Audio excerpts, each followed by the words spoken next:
at school, or even perhaps as a parent you've used or suggested something along these lines. Sticks and stones break my bones, but words will never hurt me. Is it really, though, as simple as that? There are words and phrases that individuals, communities, experts, society deem to be very loaded, maybe even unacceptable or inappropriate. Some I can't even say because I would lose my job, and I'm not really talking about profanity necessarily. Some that I can say, but in the context does matter a lot. Things like suicide and calling things crazy. Psychology consultant and author Dr. Jo Lukens is with me now. Thanks so much for being with me this morning, Dr. Jo. Good to speak with you, Susan. When and why do words carry so much weight, do you think? Well, I think for us as humans, we know that our language is never really neutral. We use our words, they come with our emotions and our effort. We know they're linked to things like you mentioned about our health. So it's not surprising that our choice of words and the impact they have on us and those around us are significant and really worthy of us paying some attention to. It's very simple but also very powerful, and they can change really how we perceive things. When we talk about cost of living, when we use the term crisis, if we use the term crisis, it can change the way people hear and pay attention and perhaps even act themselves. Yeah, absolutely. There's no better way to get someone's attention than tell them that they're about to go through a crisis, is there? And we know that the reason that is so impactful for us is it triggers within our threat system. So the same way a personal threat might. So when we hear the word crisis, we narrow our focus, it puts our stress up, and we think about how it impacts us as well. It's a really effective word when there's some genuine action that's needed in a hurry, but we do find that there's those long-lasting effects of words like crisis when they're constantly used. I feel like I try to be very mindful about these types of things, but is media and even political language around things like crisis overused?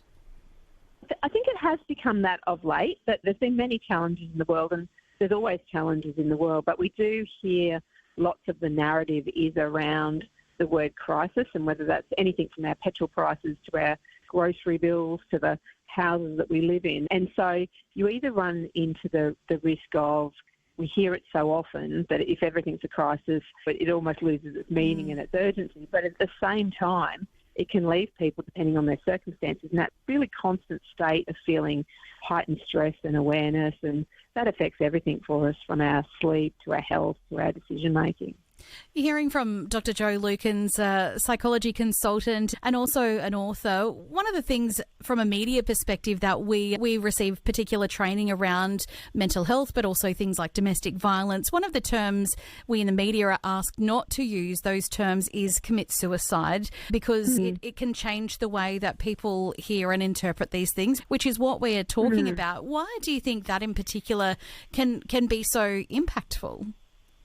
Yeah, look, I think it depends on where someone is at in their own well-being. So when I've spoken to journalists about this very concept, what I find is the stories that they want to run or the messages they want to give are very well-intentioned, and it's about helping people with understanding and so forth. But we also know that when someone is in a really vulnerable state, like all states, but particularly when we're feeling vulnerable, the language we use becomes very important. And so that's why we have guidelines around some of those issues relating to mental health. One of the things that I think is great that's happened in the media space is much more attention to all aspects of our mental health. But we do, as you said, we do need to be mindful and careful about the actual language that we use. It's not always perhaps as big and as heavy as some of the things that we've just been speaking about.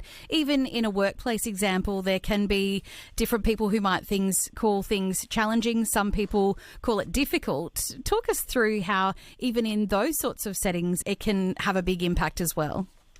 Yes, this is one of my favourites. So if any of us are going through something that is extending us and pushing us, and see how carefully even now I'm using the language, we usually have a choice when we're approaching a task like that maybe you see it that you're doing something that's difficult, but other people might phrase it as challenging. And what I typically find, particularly in workplace settings and sporting settings as well, is that most people are prepared to take on a challenge, but most people would rather avoid things that they perceive are going to be difficult. So even just that slight change in language, I sometimes get to walk up a local hill in my area, And I don't think that hill has gotten any easier in the 20 years that I've been walking up and down that hill. But there's a very big difference to whether I tell myself that it's going to be difficult walking up the hill versus it's going to be a challenge. And we tend to take things on more. So I think paying attention to the emotions that go with the words we use is a particularly useful way for us to understand which words work better for us from a performance perspective. Yeah, it's a bit like self-coaching, which we can link back to our own physical and mental health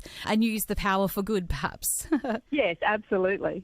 What's one practical shift a listener could be able to make in their language this week if this is resonating for them a little? Yeah, I think one of the things that I like to do is I notice for myself what are the emotions that come with either the words that I use or the words that others use. And so I think that's a really helpful sort of reflection tool, and starting to notice whether people around you are using some more of those high-threat words like crisis or difficult, and whether you want to rephrase it for yourself in a different way. So I think just being mindful of the language that we use, the impact it has on us and on other people, and then maybe trying to find some words that are more helpful, that are going to get us closer to the goals that we want and the emotions that we want to be experiencing. Psychology consultant and author Dr. Jo Lukens, thanks so much for your time. Great to speak with you. Thank you. You are on ABC across Queensland. Nearly time for your 11 o'clock ABC News. Do